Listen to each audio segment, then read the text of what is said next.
手咧唔會少得初鳳，人哋捱得好辛苦啊，先有咁嘅成就啊！成功非僥倖，當年金州初鳳。初鳳的成就。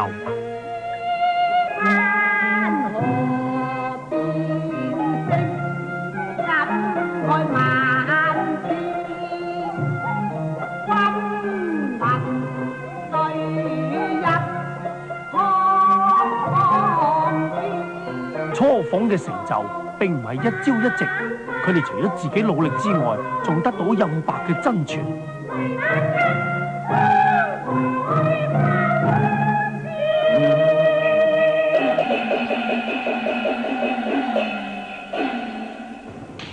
粵劇迷愛錫阿嗲，傾慕阿跑，除咗佢哋師承任白，仲有啲乜嘢優勝嘅條件呢？我可以大膽講句啊！龍劍生當時嘅武功嘅底子可以係蓋過晒全行任何一個文武生。喺70年代咧，粵劇都好多班嘅，咁啊有新馬劇團啊，仲有麥炳榮啊、鳳凰女啊等等啦。其實好多專業劇團咧都受到威脅，呢個係事實嚟嘅。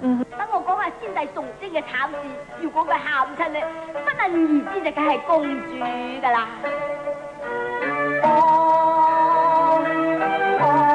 雖然深受粵劇迷愛戴，但係今日阿跑阿嗲依然小孤獨處，會唔會係事業愛情難以兼得？由於以往有啲結咗婚嘅成員都已紛紛離團，係咪好似有人話任白定下規條，唔准初鳳談婚論嫁呢？最初就可能會係嘅，你16、17歲嘅時候，咁你咪嘥晒啲時，嘥咗你自己本人嘅光陰夾青春啦，係嘛？學嘢期間啊嘛，咁啊第二嘅時候咯，咁你怕住拍拖啊，咁各樣噶嘛，邊有心機學嘢啫？梗係唔得噶啦，初梗係唔得噶啦，咁啊後期就冇乜點特別嘅，係嘛？你即係大個啦，咁啊就算啊父母都唔管得到噶啦，係咪咁講啊？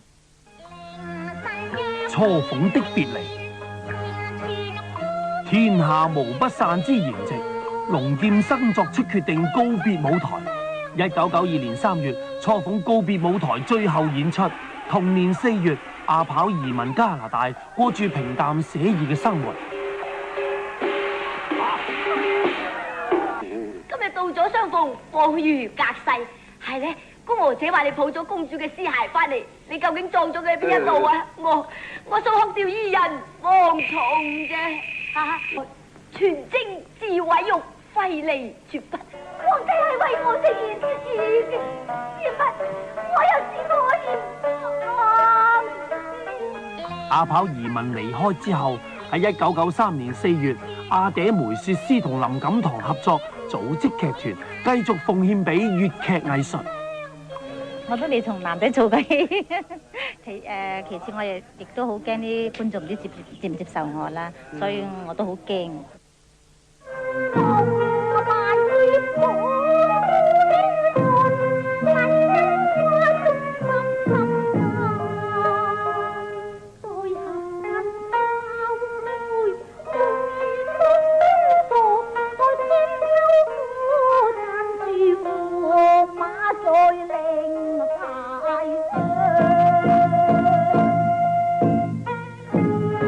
我總覺得佢比我啲父母仲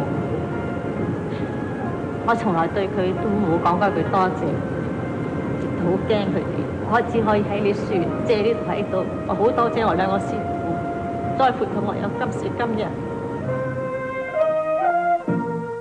嚟過金杯，萬熱輕上，像披上大龍。依家做翻起嚟咧，好多時諗翻起佢舊時點樣教我哋啦，就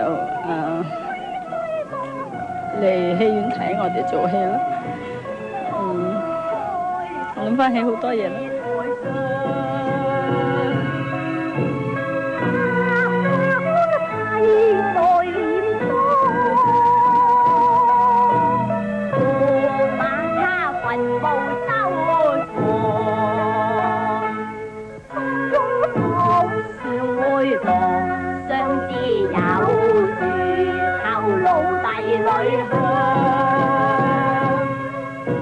呢啲咁精彩嘅片段真係百看不厭啊！好可惜咧，初鳳已經解散咗，暫時都冇乜機會睇佢哋一齊演出喎，真係粵劇界嘅損失啊！嗬。係的確係個損失。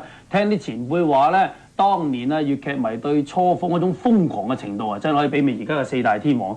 無論落雨好天好好，佢都去佢哋屋企樓下等佢落嚟，希望一睹偶像嘅風采咯。喂，點止啊！我聽人哋講啦，話嗰啲戲迷啊，為咗要錄低初鳳嗰啲精彩演出啦，專登走去買錄影機㗎。你知啦，以前錄影機又唔係咁普遍嘅啫嘛，價錢都幾貴㗎。哇！咁貴都買部錄影機嚟拍低佢哋嗰個風采啊！你話瘋狂嘅程度咧係幾緊要咧？好啦，粵劇迷咧鍾情初鳳啊！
盼望能同合作，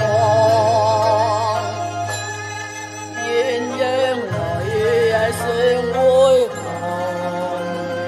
全台上再次新放，地府任事女在命。